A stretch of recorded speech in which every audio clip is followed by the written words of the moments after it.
Buenos días con todos. Quien les habla es Anderson Manuel Guamán Córdoba, coordinador del Grupo 3 de Física. En esta oportunidad nos es grato exponerles acerca de lo que es el calor y qué engloba esto. La naturaleza del calor es tan poco intuitiva que fue uno de los misterios más grandes de la física durante siglos. Este concepto es muy usado cotidianamente, sin embargo, muy pocas veces se tiene claro lo que significa en sí, llegándose a confundirlo frecuentemente con otros conceptos como por ejemplo con la temperatura, por lo que estas diapositivas tienen el objetivo de disuadir dichas confusiones y ahondar un poco más en el tema. Como primera medida debemos saber con qué unidades estamos trabajando. Tenemos por un lado el Sistema Internacional de Unidades y por otro lado el Sistema Inglés.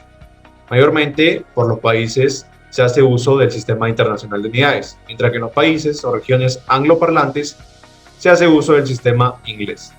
Podemos ver una pequeña comparativa entre las unidades del Sistema Internacional y las unidades del Sistema Inglés. Como por ejemplo, en la masa, en el Sistema Internacional se usa los kilogramos, mientras que en el Sistema Inglés se define como la libra.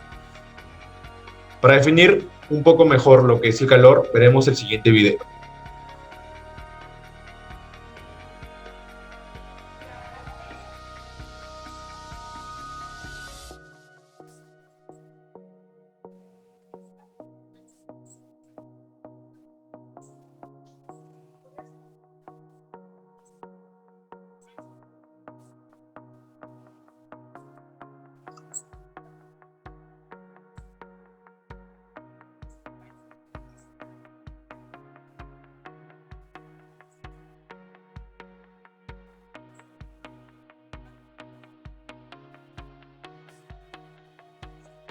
Justamente como dice el video, el calor es la transferencia de energía térmica entre dos cuerpos con la condición de que estos dos se encuentren en contacto o mezclados. Esto mencionado lo podemos ver mejor en un ejemplo cotidiano. Cuando tomamos café, a simple observación notamos algo particular. La cuchara se calienta, por la razón justamente de que está ganando calor o energía, la cual está transferida por el café, causando que el líquido pierda energía calorífica, a diferencia que de la cuchara lo gana. Los dos llegan a una condición común. Ambos llegan a una misma temperatura. Esto se denomina equilibrio térmico. Por tanto, ¿cómo definimos el calor? El calor es la forma en que la energía se puede transferir de un sistema a otro como resultado de la diferencia de temperatura. Es decir, esto último es la condición más importante. Un diferencial de temperatura es lo básico para que exista calor. Calor versus temperatura, dos conceptos que si bien están muy ligados, no representan lo mismo. El calor básicamente es la transferencia de energía interna entre dos cuerpos y se puede clasificar a los sistemas si transfieren calor o no. Cuando son transferibles de calor se les dice conductores térmicos y cuando no transfieren el calor como un termo se le dicen aislantes térmicos. Debemos saber también que el calor se mide con el calorímetro. Y por otro lado, en contraparte, en contraste, tenemos a la temperatura, que básicamente es la cantidad asociada a la energía interna de los cuerpos y se mide con un termómetro. ¿Ok? Continuamos. Relacionemos los cuadros con los conocimientos previos. Tenemos a una caloría, un BTU, British Thermal Unit, una kilocaloría y un joule. Abajo tenemos 778.17 pies por libra o 252.16 calorías, 4.186 joules, cantidad de trabajo, 1000 calorías o 4186 joules. Básicamente debemos relacionarlos según las equivalencias. ¿Okay? Esto, lo de arriba, nosotros tenemos a las unidades con las que se mide el calor. Debemos saber que la caloría se une con la equivalencia de los joules, 4.186 joules. De igual manera, el BTU es la equivalencia que observamos siguientemente. Por otro lado, el joule es una cantidad de trabajo y una kilocaloría son 1000 calorías o 4186 joules. Básicamente, estas unidades debemos tener en cuenta para trabajar con lo que es el calor. Ahora vamos a hablar sobre el calor específico, que es la cantidad de calor necesaria para elevar en 1 grado la temperatura de una unidad de masa de cierta sustancia. Podemos expresar el calor específico como el cociente entre el calor y el producto de la masa por diferencial de temperatura, tomando en cuenta el concepto de caloría, que es la cantidad necesaria para elevar la temperatura 1 grado centígrado de 1 gramo de agua. El calor específico del agua es igual a 1 caloría sobre gramo por centígrado. Las unidades del calor específico son unidades de energía entre unidades de masa por unidades de temperatura. Nosotros habíamos especificado al calor específico como un cociente. Sin embargo, si el denominador pasa a multiplicar, el calor queda expresado como la masa por el calor específico por el diferencial de temperatura. El calor específico depende únicamente de la naturaleza de la sustancia, entonces es que ya viene dado. En esta tabla encontramos los calores específicos de las sustancias más conocidas. Vienen en unidades de kilocaloría sobre kilogramo por grado centígrado y kilojoule sobre kilogramo por Kelvin. Nosotros también podemos expresarlas en sus submúltiplos y asimismo sabemos que una caloría es 4.18 joules. Por lo tanto, hacer las conversiones entre una unidad y otra se nos haría bastante fácil. Gramos de agua a 20 grados centígrados se le agregan 120 gramos de una sustancia M a 100 grados centígrados. Si la temperatura de equilibrio es de 27 grados centígrados, calcular el calor específico de la sustancia M. Mediante este simulador podemos ver más o menos cómo va a ser el proceso. Vemos cómo la temperatura del agua va aumentando ya que esta es la que absorbe calor, mientras que obviamente la sustancia M desconocida le cede calor y su temperatura disminuye. Planteando las ecuaciones de equilibrio, calor cedido es igual a calor ganado. ¿Quién cede calor? M, masa de M por calor específico de M, que sería nuestra incógnita, es igual a 100 menos temperatura final, es igual a la masa de agua por el calor específico del agua por la temperatura final menos los 20 grados centígrados del agua en su estado inicial. Haciendo los cálculos, el calor específico nos da 233.81 joules entre kilogramo por grado centígrado. Nuestro segundo ejercicio nos dice que se tienen 200 gramos de agua a 60 grados centígrados y se le agregan 10 gramos de hielo a 0 grados centígrados. Nos piden calcular la temperatura de equilibrio y nos dan los datos del calor específico del agua y el calor de fusión, pero nos lo dan en joules sobre kilogramo por grado centígrado y las masas nos los dan en gramos. Por lo tanto, vamos a tener que convertir estas masas a kilogramos. Si nosotros le damos play a la simulación, nos vamos a dar cuenta que nuestra mezcla final va a ser completamente líquida. Por lo tanto, el hielo se va a tener que derretir y va a tener un calor sensible y un calor de fusión. Planteamos nuestras ecuaciones de equilibrio. Calor cedido por el agua es igual a calor ganado por el hielo. Masa del agua por calor específico del agua por 60 menos temperatura final es igual a la masa del hielo por calor de fusión del hielo, este sería el calor de fusión, más la masa del hielo por el calor específico del agua por la temperatura final. Ese sería nuestro calor sensible, ya que ahora el hielo es agua a 0 grados centígrados. Resolviendo las ecuaciones, la temperatura final nos queda 57.14 grados centígrados. La capacidad calorífica es el cociente entre la energía calorífica Q y el incremento o disminución de temperatura que experimenta un cuerpo. La capacidad calorífica viene expresada sobre Q entre diferencial de temperatura. Tiene una relación directa con el calor específico del cual habíamos hablado antes, y al igual que este, viene determinado exclusivamente por su naturaleza. Si el diferencial de temperatura pasa a multiplicar a la capacidad calorífica, el calor queda expresado como la capacidad calorífica por el diferencial de temperatura. Ahora que sabemos lo que es la capacidad calorífica, podemos hablar de la capacidad calórica molar, la cual es la cantidad de calor necesario para elevar la temperatura de un cierto número de moles de una determinada sustancia. La masa de cualquier sustancia puede ser expresada como el número de moles por su masa molar o de ser un compuesto, pues por su peso fórmula. Si nosotros reemplazamos esto y el concepto que acabamos de añadir de capacidad calórica molar en la fórmula que le habíamos asignado al calor, el calor lo podremos expresar como el número de moles por la capacidad calórica molar por su diferencial de temperatura. Tanto la capacidad calórica molar como la capacidad calorífica vienen determinados por la misma naturaleza de la sustancia. Seguimos con la capacidad calorífica molar y vamos a ver cómo, comparando la ecuación del calor específico, se puede expresar la capacidad calorífica molar en términos de este calor específico y la masa molar M. Acá se puede ver la fórmula que sería la masa molar por el calor específico. También vamos a ver un ejemplo en el cual calculamos la capacidad calorífica molar del agua. Acá se puede observar que sería la masa por el calor específico, que la masa es 0.0180 kilogramos sobre mol, por el calor específico del agua, que sería 4190 joules sobre kilogramos por Kelvin, y saldría 75.4 joules sobre mol por Kelvin. Ahora vamos a ver un experimento de la capacidad calorífica mediante este video. Acá se puede ver que se está suministrando calor a un globo lleno de agua, en el cual no se revienta, como se puede observar. Y acá se le suministra calor a un globo, pero con aire nada más, que se revienta al instante. Se puede dar la conclusión que el agua tiene mayor capacidad calorífica que el aire, y esto se debe a que el agua líquida tiene puntos de hidrógeno entre sus moléculas, los cuales necesitan de mucho calor para romperse. Y como se puede ver en este video, solo se ha administrado un calor muy bajo, que es mediante una vela. Acá se puede ver los valores aproximados del calor específico y de la capacidad calorífica molar con una presión constante, que se utilizarán para unos ejercicios propuestos. Ahora pasamos a la calorimetría y los cambios de fase. La calorimetría es la medición del calor en los procesos. Este calor interviene en los cambios de fase como la fusión del hielo o la ebullición del agua.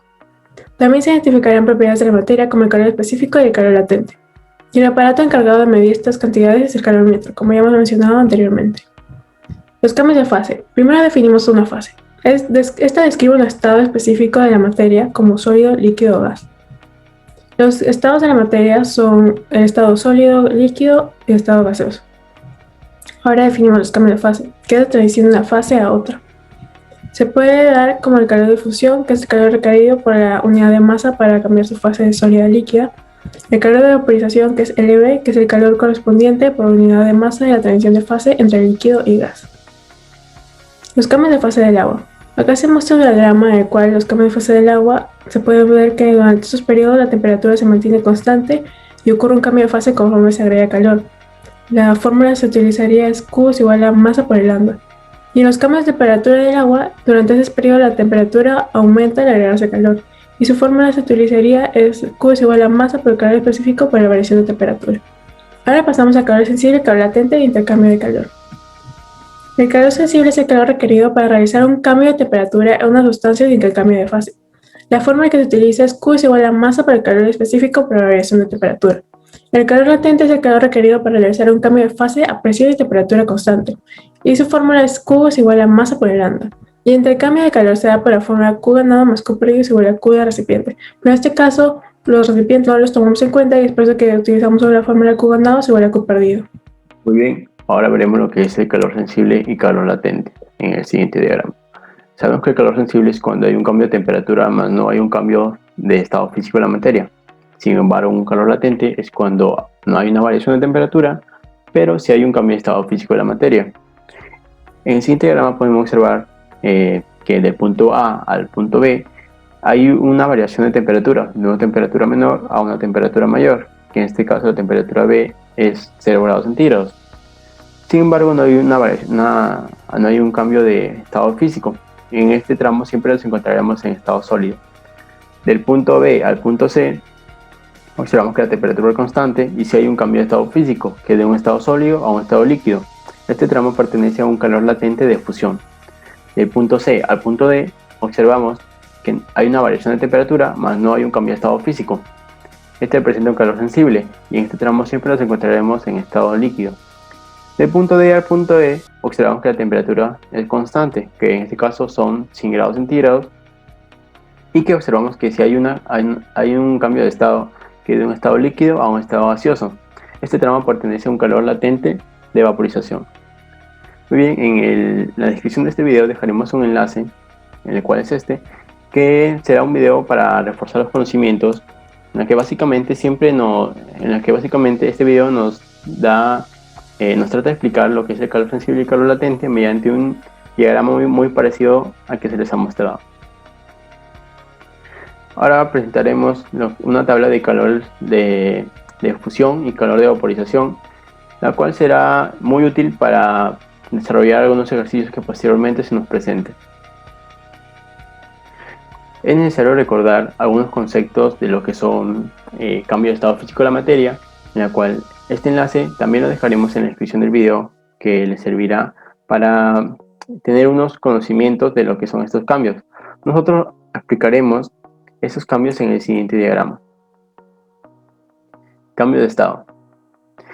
La primera figurita nos representa un estado sólido, como puede ser el agua en estado sólido, que es el hielo.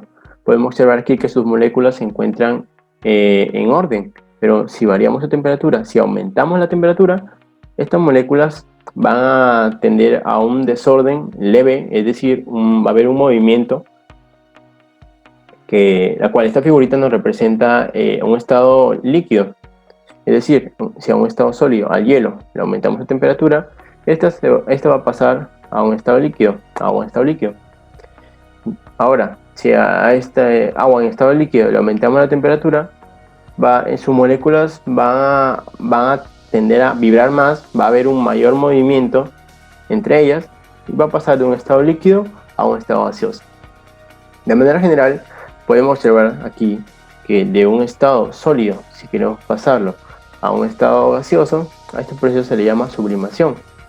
Si de un estado sólido pasamos a un estado líquido, a este proceso se le llama fusión. Si de un estado líquido pasamos a un estado gaseoso, a este proceso se le llama evaporación.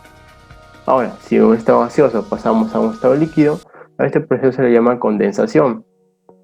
Si de un estado líquido pasamos a un estado sólido, a este proceso se le llama solidificación. Y por último, si de un estado gaseoso pasamos a un estado sólido, a este proceso se le llama deposición. Ahora veremos un experimento de cambio de estado físico. Tenemos una jarra hervidora en la cual se le ha llenado de agua, pues se le está proporcionando calor. Pues ahorita veremos cambio de estado.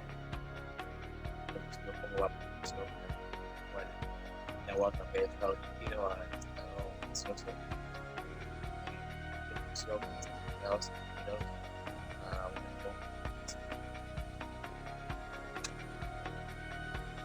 El agua va a ir calentando un poco.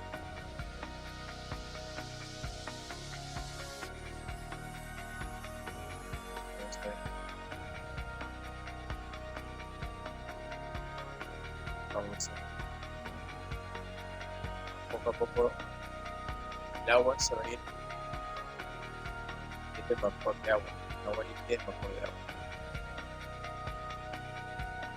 Se podrá visualizar. Y este es un cambio llamado vaporización. Muy bien, como podemos observar, si a una cierta cantidad de sustancia le suministramos calor, esta va a cambiar su temperatura y en algunos casos va a cambiar de estado. Como es este caso, el agua en estado líquido se le suministró calor, pasando de un estado líquido a un estado gaseoso. Como ya hemos podido observar en la diapositiva anterior, a este proceso se le llama vaporización. Muy bien, ahora veremos un ejercicio. Ejercicio número 3. En un recipiente se tiene 42.7 gramos de agua caliente a una temperatura de 54 grados centígrados. En otro recipiente se tiene 127.75 gramos de agua a temperatura ambiente. Si ambas sustancias se mezclan en un calorímetro, determine cuál es la temperatura de equilibrio. Muy bien, para dar solución a este ejercicio, primero anotaremos los datos que tenemos, la cual es la masa del agua caliente, la temperatura del agua caliente, la masa del agua fría y la temperatura del agua fría. El ejercicio específicamente no nos dice que la temperatura del agua fría es 25 grados centígrados, pero sí nos da el enunciado que dice que se encuentra a una temperatura ambiente, y como sabemos, la temperatura ambiente la consideramos como 25 grados centígrados. Muy bien, para ello aplicaremos la ecuación ya estudiada, que es el calor ganado igual a menos calor cedido. Calor ganado vendría a ser el calor que absorbe el agua fría, y el calor cedido es el calor que da el agua caliente. Simplemente reemplazamos los datos que tenemos en la fórmula y despejamos la temperatura final, que en este caso vendría a ser la temperatura de equilibrio, obteniendo 32.26 grados centígrados. Muy bien, entonces este ejercicio lo vamos a ver en la diapositiva que viene, en un experimento en el cual se dan las mismas cantidades y vamos a observar si la temperatura final o la temperatura de equilibrio es la misma.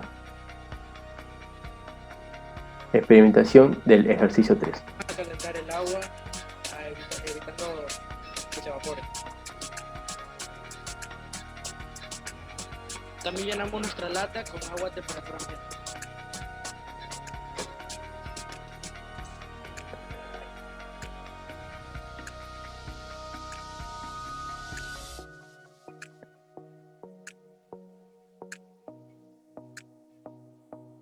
Muy bien.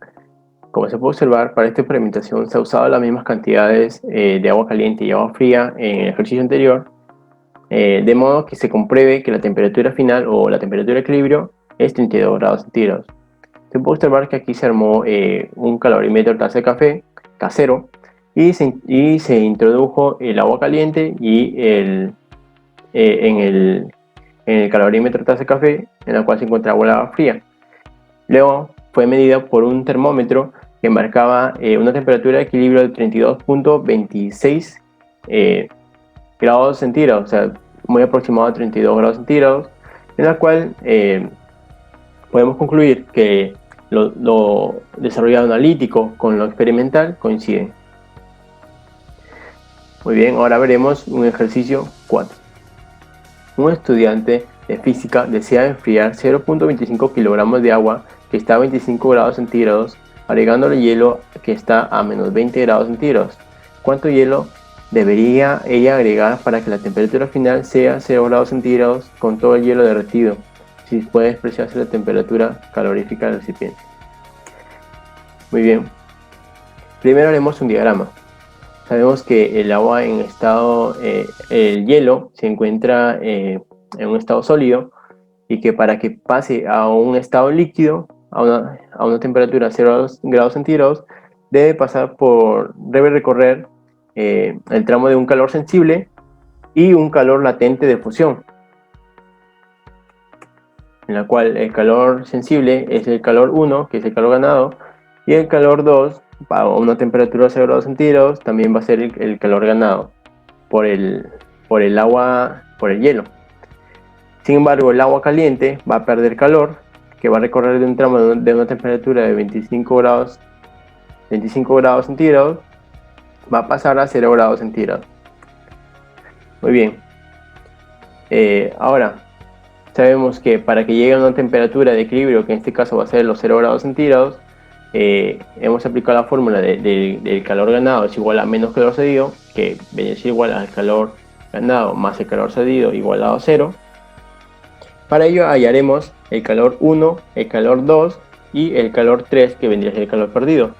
Muy bien, para el calor 3 aplicamos su fórmula, que es la masa del agua por la capacidad calorífica del agua más la variación de temperatura, obteniendo así un calor perdido de menos 26.000 joules.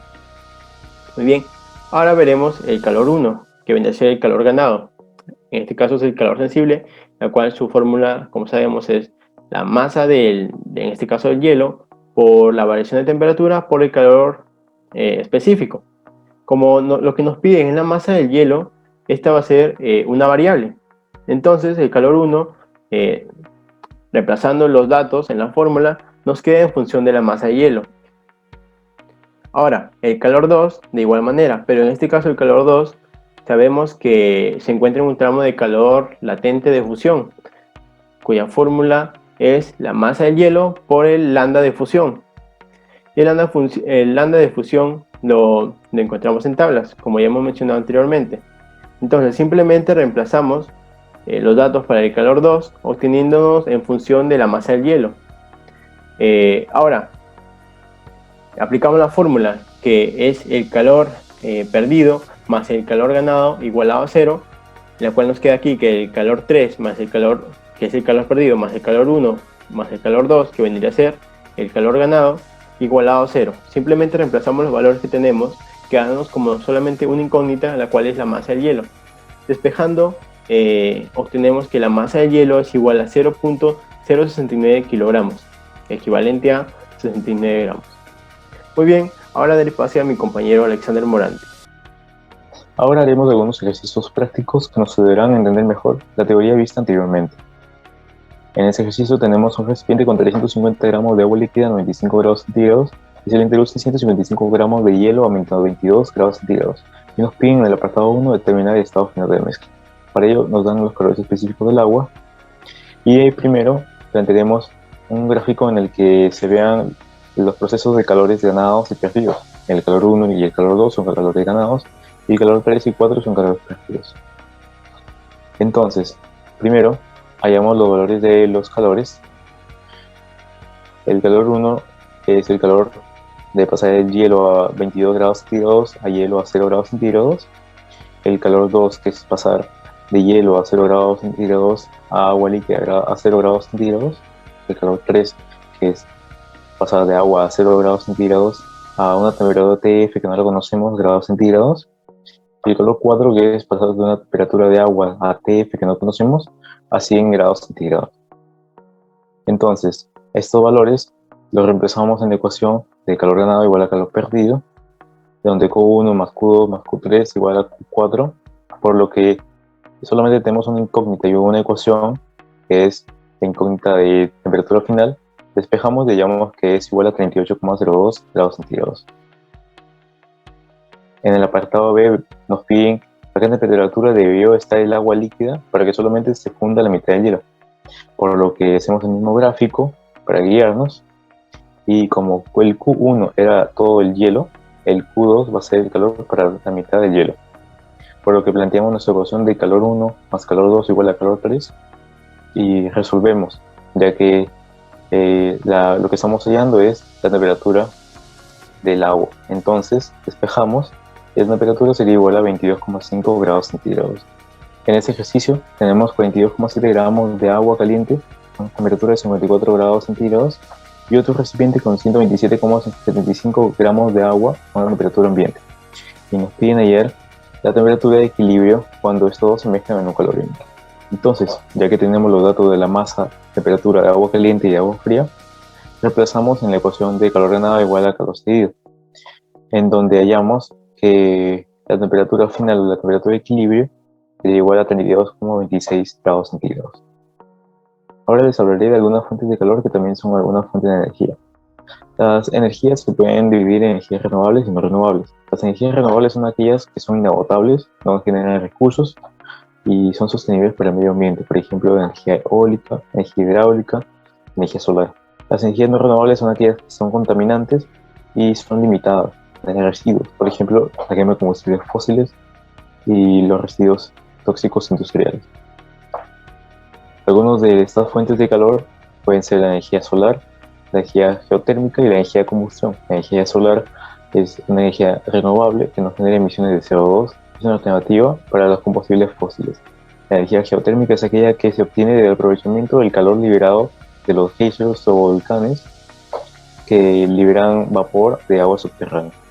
Y la energía de combustión es lo que se obtiene de la reacción que libera energía en forma de calor, a partir de un combustible que puede ser gasolina, petróleo, queroseno, gas o leña.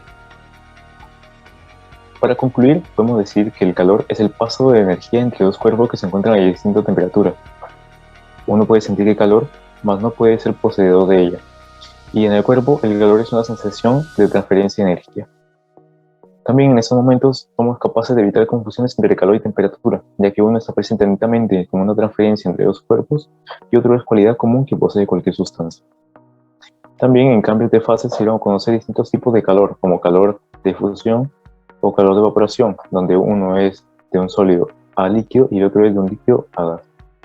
Las propiedades de calor específico también nos permiten calcular cuál es la energía necesaria que proporcionarle a un sistema para alcanzar una temperatura deseada.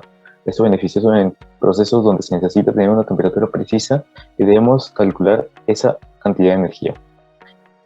Y por último, el calor también genera energía, pues algunas fuentes de energía también son fuentes de calor, como la energía solar, y podemos utilizar estas energías que proporcionan energía renovable e ilimitada y sustituir a las fuentes de energía no renovables que generan contaminación.